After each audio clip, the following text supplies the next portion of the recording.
ناظرین، ڈرامہ دنیا پور کی اگلی قسط بہت ہی زبردست ہونے والی ہے۔ آپ نے پچھلی قسط میں دیکھا تھا کہ نوروز آدم کو نواب نے کہا کہ اگر وہ اپنے بیٹے کو زندہ واپس لے جانا چاہتا ہے تو اس کے لیے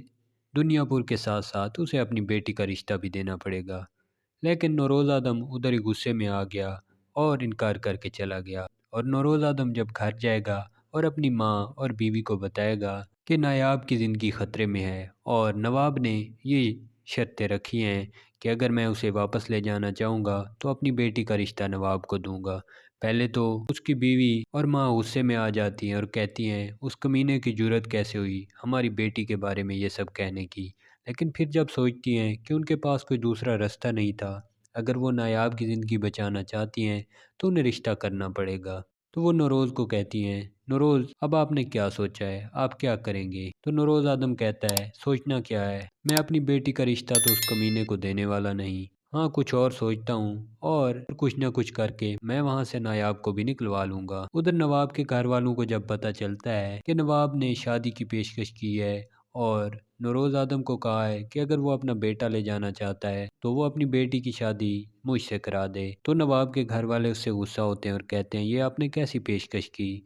آپ بھلا کوئی اور بات بھی کر سکتے تھے، آپ پورا دنیا پوری مانگ لیتے، لیکن یہ شادی کرنے کا کیا مطلب تھا؟ اپنے گھر والوں کو مطمئن کرنے کے لیے کہتا ہے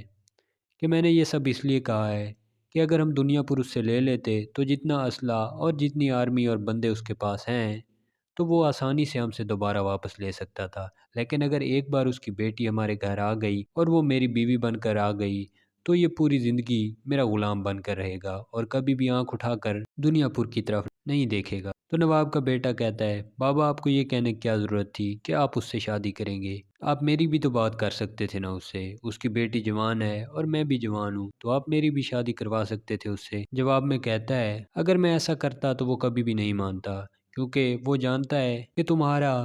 اور اس کے بیٹوں کا ہر وقت بیر رہتا ہے اور تم ہر وقت آپس میں لڑتے رہتے ہو، تو یہ تو کبھی ممکن ہی نہیں تھا۔ نواب کا بیٹا فرہاد جب یہ سب کچھ بتاتا ہے نایاب کو، جس کو انہوں نے قید کر کے رکھا ہوتا ہے، تو نایاب غصے سے چلا اٹھتا ہے اور کہتا ہے کمینے تو نے میری بہن کے بارے میں یہ سب کچھ کیسے کہا؟ تو فرہاد کہتا ہے اب اگر تیری رہائی چاہتے ہیں تیرے گھر والے اور تجھے زندہ دیکھنا چاہتے ہیں تو اس کے لیے انہیں تمہاری بہن کا رشتہ دینا پڑے گا میرے باپ کے لیے۔ نایاب کہتا ہے میں جانتا ہوں وہ کبھی بھی ایسا نہیں کریں گے کیونکہ وہ جانتے ہیں تم لوگ کتنے کمینے ہو، اور میں یہ بھی جانتا ہوں کہ میرے بابا بہت جلد مجھے یہاں سے چھڑوا کر لے جائیں گے۔ تو فرہاد کہتا ہے دیکھو اب یہ تو ممکن نہیں کہ وہ ہماری شرطیں مانے بغیر تمہیں یہاں سے لے جائیں، یہ حویلی ہے اور یہاں سے ہماری اجازت کے بغیر کوئی پرندہ بھی پر نہیں مار سکتا، تو بھلا تمہیں وہ یہاں سے کیسے نکلوا کر لے جا سکتے ہیں؟ روز آدم جب سوتا ہے تو اسے بار بار نواب کی شرط کا خیال آ رہا ہوتا ہے اور نایاب کے بارے میں سوچ رہا ہوتا ہے کہ اب وہ کس حال میں ہوگا، کیونکہ وہ نایاب کو دیکھ کے آیا تھا کہ نوابوں نے اسے اپنے کتوں کے پنجروں میں ڈالا ہوا تھا اور بہت ذلیل کر رہے تھے اسے،